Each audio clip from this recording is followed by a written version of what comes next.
Takulandirani pano pa Shamiuna Narrates. So mtsiku la lero tikukamba za galimoto imene yatchedwa Mponela mboma la Dowa. And galimoto imene ya minibus inanyamula anthu otsatira chipani cha DPP omwe amachokera ku msonkhano umene amachitisa ALFRED GANGATA. Kodi moto umene ukutanthauza chani? Kodi moto umene ukutanthauza chani kwa ine? Ukutanthauza chani kwa ine? Komanso ukutanthauza chani kwa dziko lathu? Takhalani pompo muoneka video iyi sanapitire.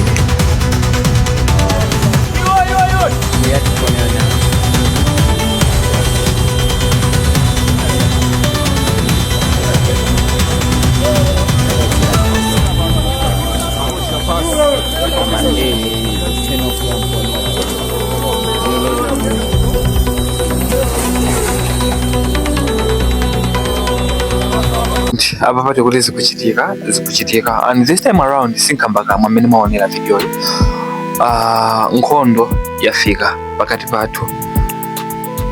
Sinkhani yokuti tizingoyang'anira kumbali iyi ni nkhani ya serious. Galimoto kotchedwa mfuti unalira pamenepo and tizifuse pamenepo mukutonerapo muzifuse. Kodi zikutanthauza chani ku dziko lathu? Zikutanthauza dziko lathu likulowera kuti pamene tikulowera kumasankho. Kodi ngati zizi kuchitika tsiku la leloli nankha pofika pa 16 September kuzachitika zinthu za mtundu wanji? So Sunday 12 May 2025 masapota a chipani cha DPP amachokera ku msonkhano omwe unali mboma la Chisale and msonkhano amapangisa ndi ALFRED GANGATA amene ali vice president wa chipanichi mboma la pakati. Azimene amafika mu Mponela maripota kunaza kuti minibus yawo inapangidwa ambush. Pambiriro panamveka mfuti then galimoto yawo inayatsidwa. Anthu anathawa, ena kulira, angapo anavulala. Normally Chisale amene ali oyang'anira chinyamata mchipanichi akuti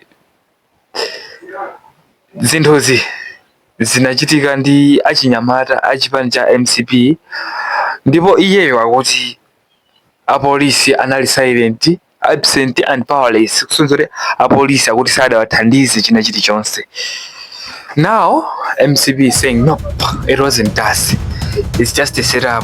Imene anapanga magays at DPP just to play victim card, and just like that ndale zimasanduka it's a theater ngati drama ana baba and this smoke palipose, but no one wants to admit who lit the match. And it's funny kuti they are pointing fingers kuti it's not us makuti komano they are slow to deploy a police kuti afuze nkhanizi kuti zakhala bwanji zinaenda bwanji. And ndipo polisi yapanga izi andapeza kuti anapanga zinthu zindawawa. No, it's not happening. Busy kupanga point fingers and scoring my political points. And the other thing, let's be real, Malawi, we are heading into a very dangerous election season. And the signs ali pamaso pathu kuti sankho sizakhala za masewera.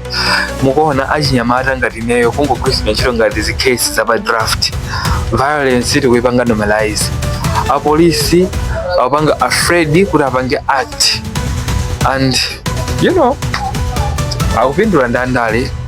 And ngati simple ngati manager ekupanga end into frames mufuti kulira. What will the elections there look like? Are we ready to bury our brothers and instead of our ballots?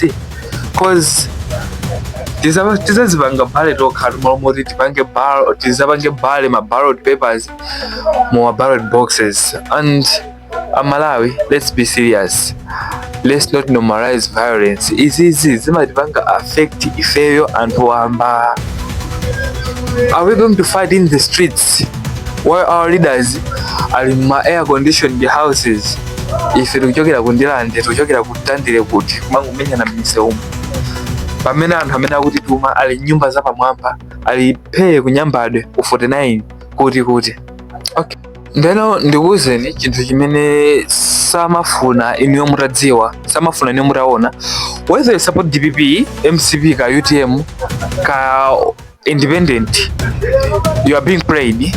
These politicians akutiuza nino akutiuza ini kuti tifaite nkhondo zawo ma-dirty battles.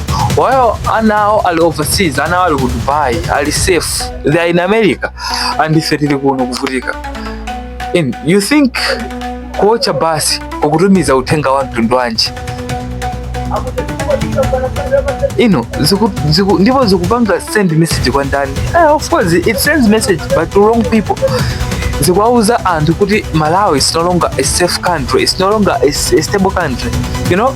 And just like that, anthu amene amapanga plan kuti abwere kunoko kaya ku vacation kaya kujani ma tourist, they might cancel just because of that one single headline. And our democracy, it's weak, and nobody can feel safe to go in a country where democracy is weak. I'm talking of nowadays.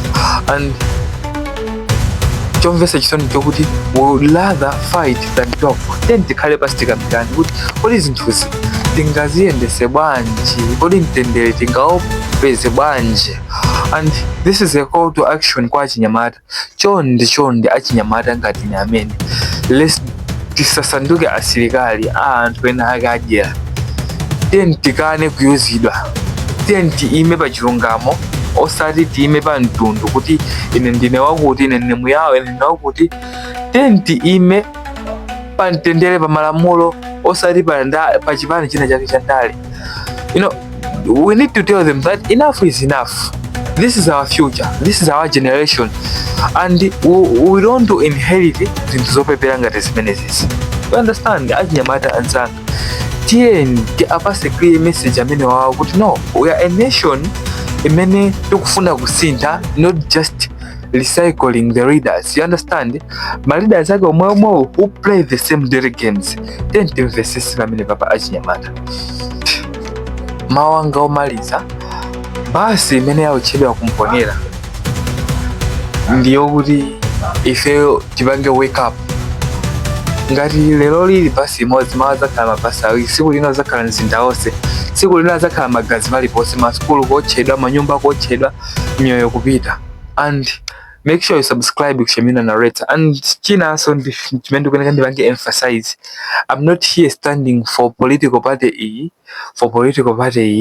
No, sindinabwere pano kuzayimirira MCP, sindinabwere pano kuzayimirira DPP, and sindinabwere pano kuzayimirira UTM. I'm just here talking my facts.